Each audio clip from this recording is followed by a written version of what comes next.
नमस्कार, मैं हूं आपके साथ मयंक। आज 28 तारीख है। पिछले 12 घंटों के अंदर ईरान, अमेरिका और इजराइल के बीच जो हालात हैं उससे जुड़े सारे अपडेट्स मैं आपको बताऊंगा।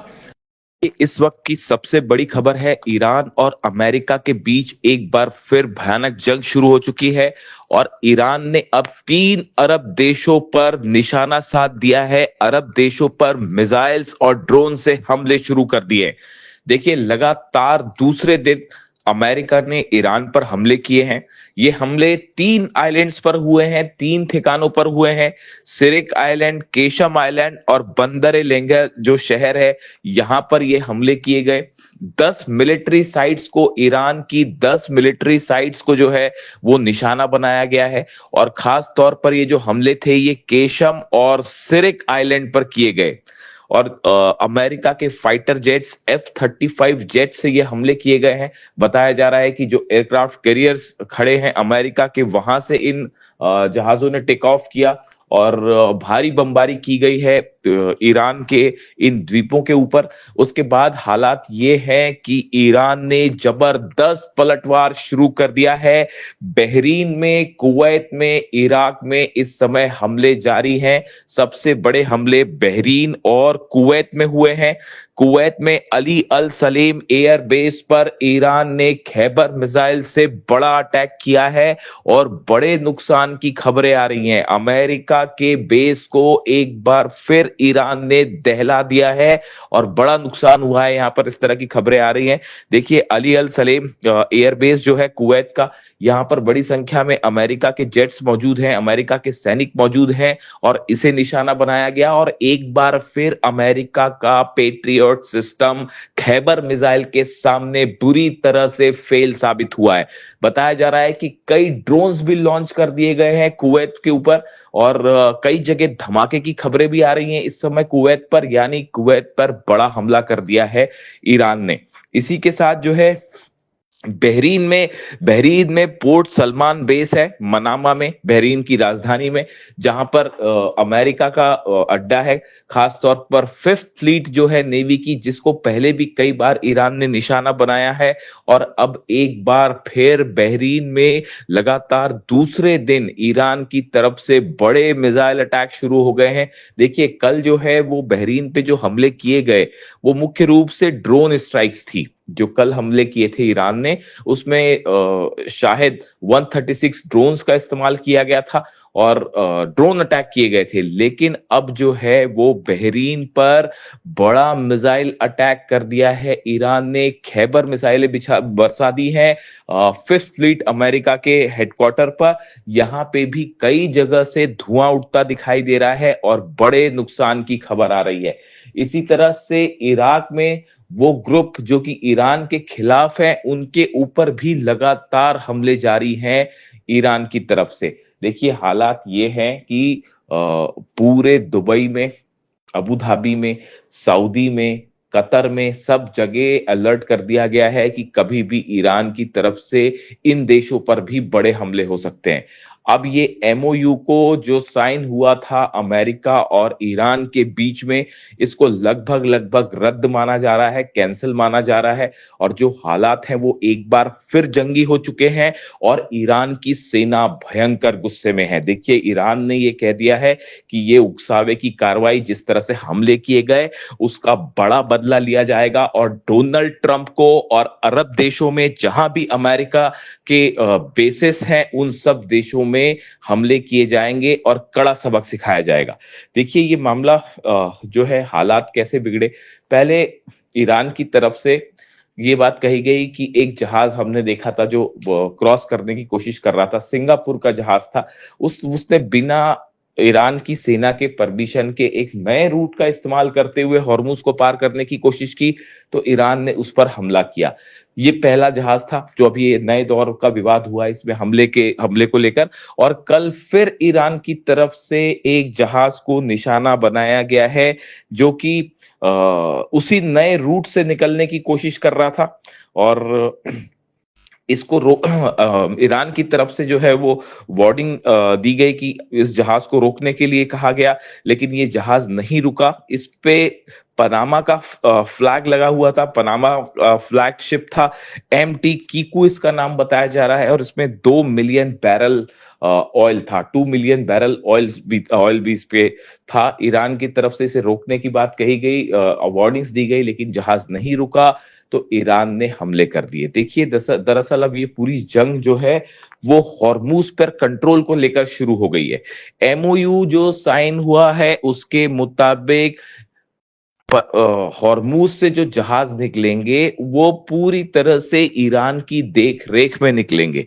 यानी हॉर्मूज खुलता है तो ईरान की देख रेख में जो है वो खुलेगा। लेकिन अब हालात ये हैं कि अमेरिका कई अरब मुल्कों के साथ मिलकर हॉर्मूज में एक नया रास्ता बनाने की कोशिश में जुटा है।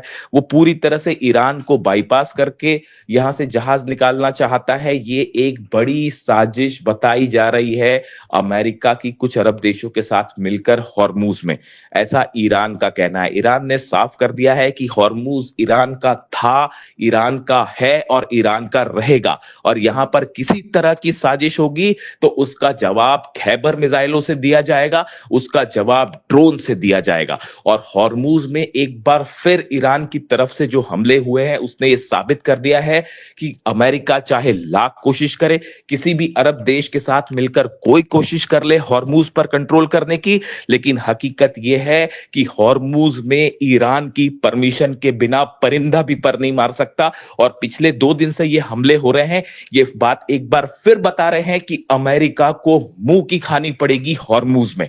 देखिए हालात ये है, ये जितने समय का सीज फायर रहा, जितने आइलैंड्स थे उन सब आइलैंड्स पर ईरान ने अपने मिसाइल लॉन्चर्स को मजबूत कर लिया है, अपने ड्रोन लॉन्चर्स को मजबूत कर लिया है। इसका नतीजा यह है कि अगर ईरान की सेना की जानकारी के बिना जहाज निकलने की कोशिश करेंगे तो ईरान सीधा उन्हें निशाना बनाएगा और अमेरिका उनकी रक्षा नहीं कर सकता। आज बहरीन पर जिस तरह से हमले हो रहे हैं, कुवैत पर हमले हो रहे हैं, इसने एक बार फिर साबित कर दिया है कि अमेरिका अरब देशों की रक्षा नहीं कर सकता। अरब देशों का विश्वास अमेरिका से उठ चुका है। इसीलिए ईरान की तरफ से कहा गया था कि आप अमेरिका को एयर स्पेस ना दें, अमेरिका को हमले करने के लिए अपने देश की जमीन ना दें, वरना अंजाम बुरा होगा। और एक बार फिर मामला उसी तरफ बढ़ता दिखाई दे रहा है। अब हालात ये हैं कि एमओयू और सीज फायर जो है वो पूरी तरह से तार तार हो चुका है, मामला बिगड़ चुका है। डोनाल्ड ट्रंप की तरफ से एक बार फिर नई वार्निंग आई है। डोनाल्ड ट्रंप ने कहा है कि no longer able to be reasonable. उन्होंने कहा है कि अब और संयम नहीं बरता जाएगा, ज्यादा रीजनेबल और नहीं हुआ जा सकता। Would be forced to militarily complete the job. उन्होंने कहा है कि अब सेना की मदद से हमारा लक्ष्य पूरा किया जाएगा। इसे एक प्रकार से इस बात का ऐलान माना जा रहा है कि अब अमेरिका और ईरान के बीच हालात और खराब होंगे और बड़ी जंग शुरू हो सकती है। इसी बात की वार्निंग रूस की तरफ से दी गई थी, इसी बात की वार्निंग चाइना की तरफ से दी गई थी। मैं आपको बार बार अपने वीडियोस में यह बात कह रहा था कि एक बार फिर धोखा होगा, एक बार फिर धोखा होगा, और देखिए वही बात सही साबित हुई। हमने एमओयू, जिस दिन एमओयू साइन हुआ था उसी दिन हमने अपने पॉडकास्ट में आपको बताया था कि इस एमओयू की कई शर्तें ऐसी हैं जिन्हें पूरा करना बेहद मुश्किल है, और ये एमओयू ज्यादा दिनों तक टिक नहीं पाएगा। और इस एमओयू के पीछे, पर्दे के पीछे ईरान के खिलाफ कई साजिश रची जा रही है। हॉर्मूज पर कैसे कब्जा किया जाए इसकी साजिश है, ईरान के यूरेनियम पर कैसा कब्जा किया जाए इसकी साजिश है, और कई अरब देशों की के साथ मिलकर अमेरिका एक बड़ा प्लान तैयार कर रहा है ईरान के खिलाफ। और देखिए एक बार फिर वही बात निकलकर सामने आ गई है, और अब नतीजा ये है, ईरान की सेना ने इस बात को साफ कर दिया है। नए बयान आए हैं आरजीसी की तरफ से, ईरान की सेना की तरफ से, कि आने वाले वक्त पे अरब देशों में जितने अमेरिकन बेसेस हैं उस पर और भयानक हमले किए जाएंगे। हॉर्मूज में हर चैलेंज का सख्त जवाब दिया जाएगा, ऐसा करारा जवाब जो शायद पहले भी नहीं देखा होगा। बताया जा रहा है ईरान एक बहुत बड़े हमले की प्लानिंग कर रहा है। हालात देखिए लेबनान में भी जिस तरह से है, लेबनान में एक बार फिर जो है नेतन्याहू ने बमबारी शुरू कर दी है और वहां पर भी मौतों की खबरें आ रही हैं। ऐसा ही हाल गाजा का है। लेबनान में जिस तरह से समझौता हुआ, लेबनान की सरकार जो कि अमेरिका की पिट्ठू है उसके बीच में और इजराइल के बीच में, उस समझौते को मानने से लेबनान के लोगों ने ही इनकार कर दिया है। नतीजा ये है, सड़कों पर हजारों लोग हैं, लाखों लोग हैं जो इस समझौते का विरोध कर रहे हैं, इजराइल का विरोध कर रहे हैं। लेबनान में जो है वो ऐसे हालात हैं कि सड़कों पर लाखों लोगों का प्रदर्शन और गुस्सा देखने को मिल रहा है। एक सिविल वॉर छिड़ चुका है। ऐसे में लेबनान से इजराइल की सेना का वापस ना आना एक बार फिर इस जंग को और बड़ा रूप दे सकता है। देखिए अभी जिस तरह की खबरें हैं, बड़े हमले जारी हैं इजराइल की तरफ से लेबनान में, और दक्षिणी लेबनान में खास तौर पर कई ठिकानों को निशाना बनाया गया है जिसमें कई लोगों की मौत की खबरें भी आ रही हैं। देखिए ये ऐसे हालात हैं जिसने एक बार फिर जो है पूरे मिडिल ईस्ट को एक जंग की तरफ आगे बढ़ा दिया है। अब ये एमओयू सिर्फ नाम मात्र का बचा हुआ है जिसका कोई नतीजा निकलता नहीं दिख रहा है, और हालात एक बार फिर जंग की तरफ बढ़ गए हैं और ऐसा लगता है कि शायद फिर से एक बार बड़ी जंग छिड़ सकती है।